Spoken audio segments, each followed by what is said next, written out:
Kasamang manok.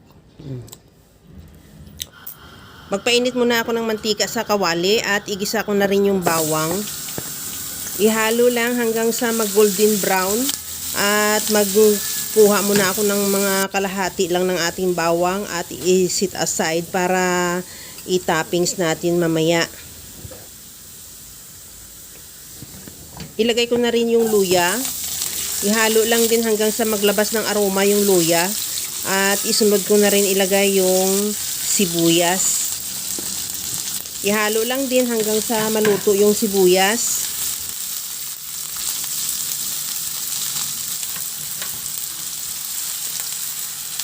Okay na tong ating sibuyas, ilagay ko na yung manok. Quarter legs lang manok yan. Hiniwa ko lang ng pa-serving cut, 2 piraso. Ihalo lang hanggang sa mag-iba na ang kulay o maglabas na ng sarili mantika yung manok. Habang ginagawa ko yan mga kalasa, kung bago ka pa lang sa aking channel, welcome. At huwag kalimutan mag-subscribe at i-click ang bell button para sa mga notification. At kung dati ka pa, welcome back at i-follow mo na rin ako sa aking Facebook page Lasang Pilipina. Okay na tong ating manok.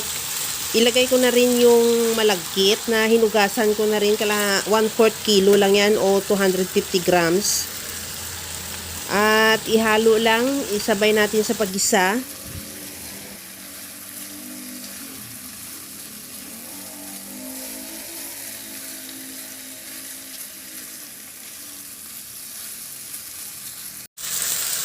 Okay na rin tong ating malagkit. Maglagay na ako ng tubig. Nakadepende yung dami ng tubig sa dami ng malagkit mo o ng manok.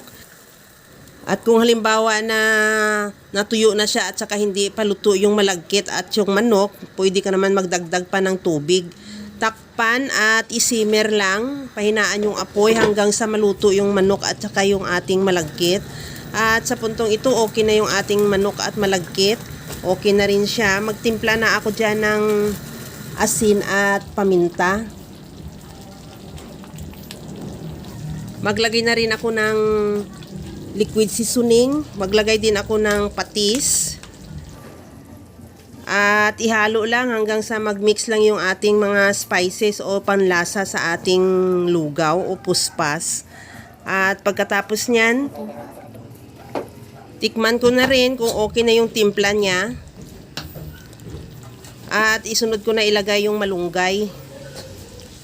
Ihalo lang din hanggang sa maluto yung malunggay. At okay na yan, ready to serve na yan yung ating napakasarap na puspas.